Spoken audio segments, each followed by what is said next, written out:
ദേവൂട്ടിക്കൊപ്പം വരികയാണ് അമ്മേ മൂകാംബികെ. നവംബർ 24 മുതൽ എല്ലാ ദിവസവും രാത്രി 8:30 നമ്മുടെ സ്വന്തം സൂര്യ ടിവിയിൽ. ഞാൻ ഉദ്ദേശിച്ചത് ഹസ്ബൻഡിന്റെ വീട്ടിൽ പിടിച്ചു നിൽക്കാൻ പറ്റാത്ത എന്തെങ്കിലും കാരണങ്ങൾ. സാധാരണ അങ്ങനെയാണല്ലോ, തുറന്നു ചോദിച്ചാ അമ്മായിയമ്മ പോരു വല്ലതും. ഏയ്, ഇന്ദ്രേട്ടന്റെ അമ്മയെ കൊണ്ട് എനിക്ക് ഒരു ബുദ്ധിമുട്ടുണ്ടായിട്ടില്ല. മരുമകളായി വന്നു കയറിയ പെണ്ണിന് നൽകേണ്ട എല്ലാ സ്നേഹവും മര്യാദയും ബഹുമാനവും ഒക്കെ അമ്മ എനിക്ക് തന്നിട്ടുണ്ട്. അമ്മ കുറച്ച് ഗൗരവക്കാരിയാണ്. അതവരുടെ ജീവിതാനുഭവങ്ങൾ കൊണ്ടുണ്ടായ ഗൗരവമായിട്ടാ എനിക്ക് തോന്നിയത്. എന്തായാലും എന്നെ അമ്മ കണ്ടത് മരുമകളായിട്ടല്ല, സ്വന്തം മകളായിട്ട് തന്നെയാ. അമ്മയ്ക്ക് മക്കളിൽ ഏറ്റവും കൂടുതൽ ഇഷ്ടം മൂത്തമോനായ ഇന്ദ്രേട്ടനോടാ. ആ വാത്സല്യവും കരുതലും അമ്മ എനിക്ക് നൽകിയിട്ടുണ്ട്. വീണ്ടും ആ കുടുംബത്തിലേക്ക് തിരിച്ചെത്താൻ കഴിഞ്ഞത് എന്റെ ഒരു ഭാഗ്യമായിട്ടാ ഞാൻ കാണുന്നത്. Okay, thank you. നമ്മൾ ഇതുവരെ കണ്ടത് കോടതി മുറിയിൽ വെച്ച് പിരിയേണ്ട ദിവസം വീണ്ടും കൈപിടിച്ച് ജീവിത വഴിയിലേക്ക് ഒരുമിച്ച് നടന്ന മാതൃകയായ ഇന്ദ്രനെ അനുപമയാണ്. നിസ്സാരമായ അഭിപ്രായ വ്യത്യാസങ്ങളുടെ പേരിൽ വേർപിരിയാൻ പോകുന്നവർക്ക് ഇന്ദ്രന്റെ അനുപമയുടെയും കഥ ഒരു പുനർചിന്തനത്തിന് വഴിയൊരുക്കട്ടെ. ട്വിൻസ് ഓൺലൈൻ സ്റ്റോറിക്ക് വേണ്ടി സ്നേഹയും വിശാലും. ഈ ഗാർഡൻ ഞങ്ങളുടെയാ. ഇതാണ് ശരിക്കും ഞങ്ങളുടെ ജീവിതമാർഗം.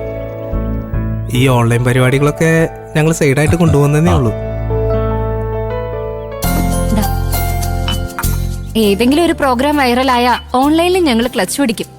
ഇതാ എനിക്ക് പ്രതീക്ഷ. അമ്പലത്തിൽ നിന്ന് എടുത്ത ഫോട്ടോ വൈറലായതുകൊണ്ട് അതിന് ബേസ് ചെയ്ത സ്റ്റോറി ക്ലിക്ക് ആവാതിരിക്കില്ല. ഹിറ്റാവട്ടെ. ഞങ്ങൾ കാരണം നിങ്ങളുടെ ഓൺലൈൻ ചാനല് വളരട്ടെ, അല്ലേനോ? അതെ, അത് ഞങ്ങൾക്ക് കൂടി ഒരു അഭിമാനമല്ലേ. അതെ. പിന്നെ എനിക്ക് ഗാർഡൻ ഒത്തിരി ഇഷ്ടമായി. ഇവിടെ കുറച്ച് ചെടികൾ ഞാൻ നോക്കി വെച്ചിട്ടുണ്ട്. ചേച്ചി ഇഷ്ടമുള്ളത് സെലക്ട് ചെയ്തോളൂ. ഞങ്ങളത് ഗിഫ്റ്റ് ആയിട്ട് വീട്ടിലെത്തിച്ചേരും. നമുക്ക് എല്ലാം ഒന്ന് നോക്കിയിട്ട് പോയപ്പോ രേന്ദ്രേട്ടാ. പിന്നെന്താ, നോക്കാലോ. നിങ്ങൾ ചായ കുടിക്ക്.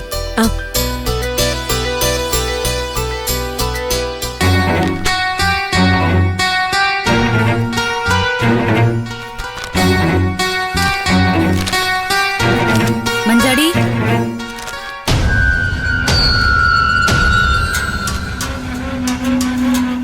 ചായ കുടിക്ക്.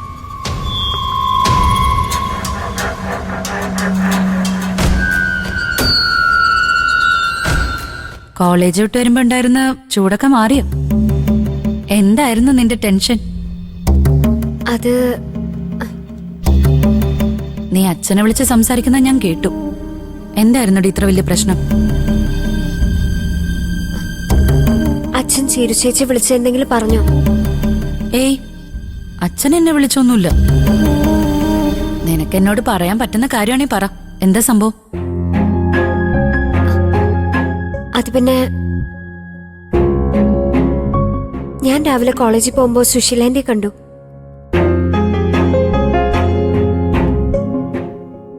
മോക്ക് ജീവൻ രാജനെ മനസ്സിലായി തുടങ്ങിയതുകൊണ്ടായിരിക്കും മോളുടെ അച്ഛനെ ജയിലിൽ പോയി ഗോകുലിനോട് ജാമ്യത്തിലിറങ്ങാൻ പറഞ്ഞത് അല്ലേ?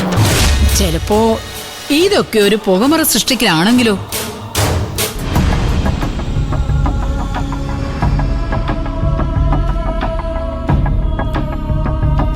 ജീവൻ രാജ് ഇനി ഒരിക്കലും തിരിച്ചു വരാതിരിക്കാൻ ആരൊക്കെയോ ശ്രമിക്കുന്നുണ്ടെന്ന് എന്റെ സംശയം ബലപ്പെടുത്തുന്നതായിരുന്നു അവരുടെ വാക്കുകൾ.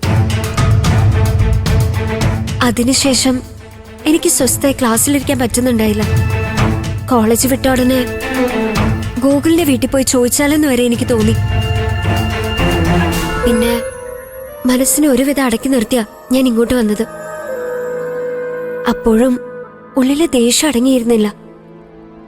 അതാ ആ സമയത്ത് ഞാൻ അങ്ങനെയൊക്കെ പെരുമാറിയത്. സോറി.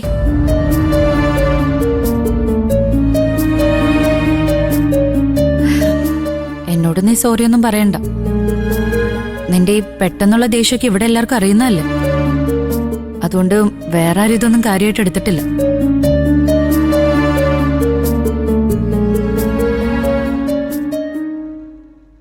പക്ഷെ അച്ഛനെ വിളിക്കുന്നതിന് മുമ്പ് നിനക്ക് എന്നോടൊന്ന് സംസാരിക്കായിരുന്നു.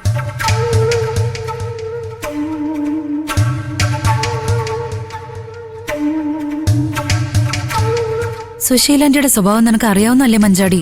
ആ സ്ത്രീയുടെ വാക്ക് കേട്ട് നീ അച്ഛനെ തെറ്റിദ്ധരിച്ചെങ്കിൽ അത് തെറ്റ് തന്നെയാ.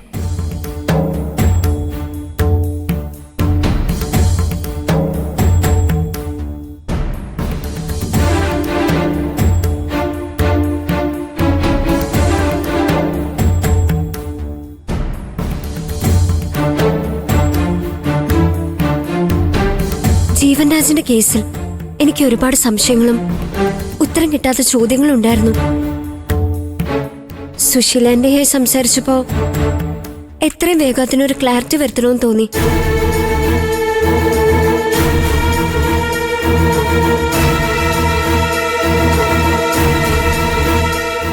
എരുതിയിൽ എണ്ണ ഒഴിക്കുന്നതാ ആ സ്ത്രീയുടെ സ്വഭാവം. ഇനി അത് കൂടും. അനുചേച്ചി അവരുടെ അധികാരം മറികടന്ന് ആ വീട്ടിൽ കയറി ചെന്നില്ലേ?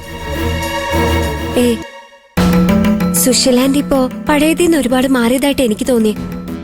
അനുചേച്ചിയെ പോലും അവര് പൂർണ്ണ മനസ്സോടെ അംഗീകരിക്കുകയും ചെയ്തില്ലേ? അതൊന്നും അത്ര ഉറപ്പിച്ച് പറയാറായിട്ടില്ല മഞ്ചാടി. കുറച്ചു ദിവസം കൂടെ കഴിഞ്ഞാലേ സുശീലാന്റിയുടെ ഉള്ളിലിരിപ്പ് എന്താണെന്ന് മനസ്സിലാവുള്ളൂ. അത് പോട്ടെ, അച്ഛനോട് നീ എന്താ പറഞ്ഞ? ആ മനുഷ്യൻ പഞ്ചരത്നത്തിൽ തനിച്ച. ആവശ്യമില്ലാത്ത ടെൻഷൻ കൊടുത്ത് ആ മനുഷ്യന് ചിലപ്പോ താങ്ങാൻ പറ്റിയെന്ന് വരില്ല.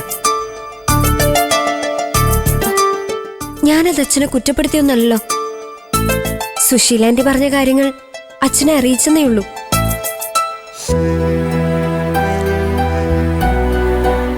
അതെനിക്ക് പറയാതിരിക്കാനാവില്ലല്ലോ ചേച്ചി. ഞാൻ കാരണം ജീവൻ രാജ് എന്നൊരു ചെറുപ്പക്കാരൻ മിസ്സായി. എന്റെ സങ്കടം പോട്ടെ, അവനെ കാത്തിരിക്കുന്ന അച്ഛനെ അമ്മേനെ ഞാൻ ഓർക്കണ്ടേ?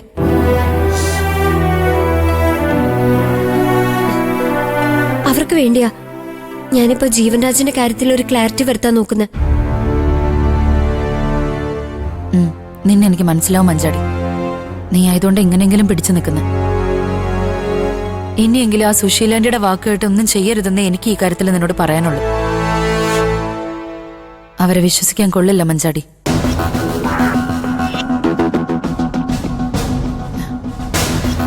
അല്ല, നീ പറഞ്ഞതൊക്കെ കേട്ടിട്ട് അച്ഛന്റെ മറുപടി എന്തായിരുന്നു? അച്ഛനിങ്ങോട്ട് വരാന്ന് പറഞ്ഞു. വന്നിട്ട് ഇപ്പൊ എനിക്കുണ്ടായ എല്ലാ സംശയങ്ങൾക്കും വ്യക്തമായ ഉത്തരം നൽകാന്ന് പറഞ്ഞു. എനിക്കത് മതി. എന്റെ അച്ഛൻ എന്റെ കൂടെ ഉണ്ടെന്നുള്ള തോന്നലാണ് എന്റെ ധൈര്യം. അച്ഛനെന്റെ കൈവിട്ടാൽ മാത്രമേ എനിക്കെന്റെ മനസ്സും കൈവിട്ട് പോവുള്ളൂ. അതൊരിക്കലും ഉണ്ടാവില്ല മോളെ. നമ്മുടെ അച്ഛൻ മാത്രല്ല, ഞങ്ങൾ എല്ലാവരും നിന്റെ കൂടെ ഉണ്ടാവും. നീ ആ ചായ എടുത്ത് കുടിച്ചേ.